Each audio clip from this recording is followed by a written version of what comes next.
It's amazing the impact coaching can have on a person's life. If you're interested, you want to give it a try, the consultation's free. First session is $5. Send me an email. It really it really is incredible how much a difference it can make in one's life when you have somebody supporting you, giving you the right techniques and strategies, holding you accountable, and someone that's objective, not a family member or a friend. And it's just amazing what people can accomplish with that kind of support.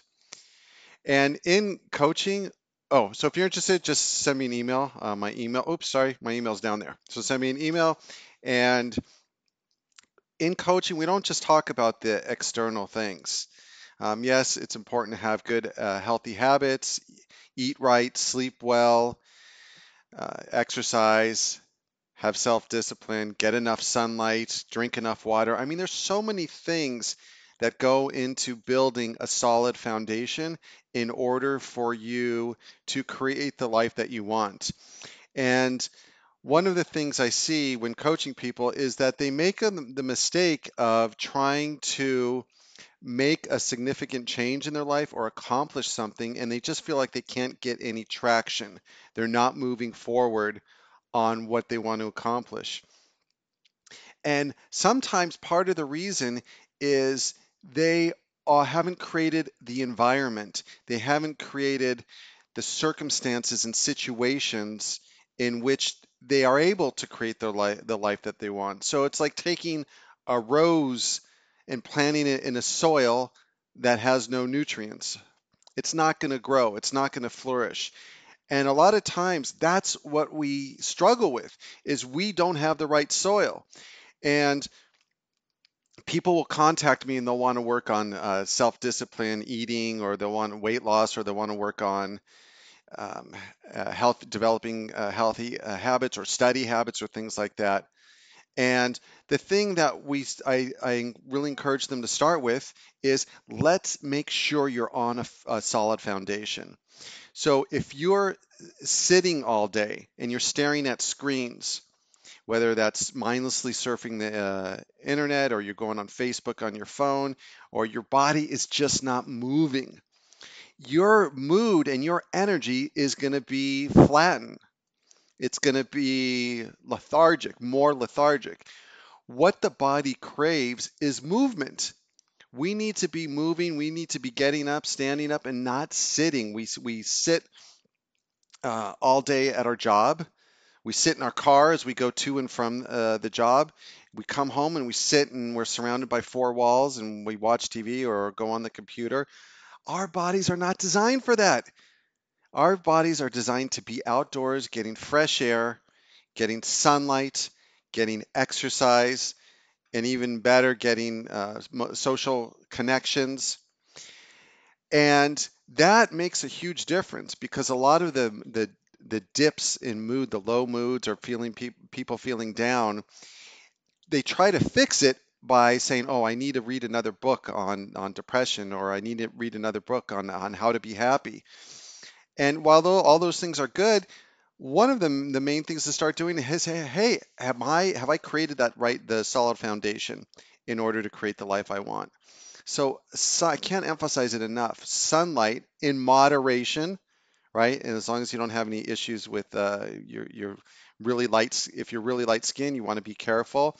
Ideally, you want to get well, you can Google it on how to get the best way to get sunlight. Like 15 to 20 minutes. When I was reading like on WebMD, I believe they have some recommendations and the vitamin D that you get, but it just lifts your mood to be out in the sun and to be walking or to be moving or to be in nature. That's what we're naturally designed for. Another thing that really blocks people from creating the lives that they want and not feeling content and fulfilled in their life is sleep. Sleep is huge. And people just, it's amazing when I get new clients how sloppy they are with their sleep. They don't have good sleep hygiene. They're staying up too late. They're staring at screens, getting a lot of light and illumination before they go to bed. which prevents the brain from releasing melatonin, which allows for that deep, restful sleep. They're even something they're not having good sleep habits while they sleep. So even something like making sure you have earplugs or you have a sleep mask to block out the light. I mean, these things make a huge difference.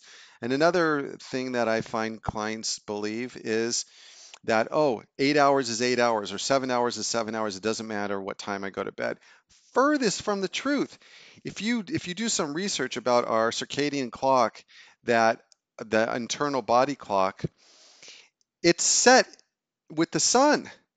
And thousands of years ago, we weren't going to bed at 12, 1 in the morning. We went to bed, generally, people went to bed when the sun went down, and they woke up when the sun went up.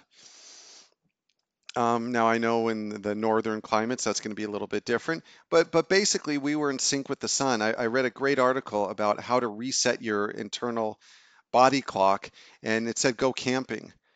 And it's so true. If you want to reset your body clock, I was amazed when I go camping or when I did my bike trip.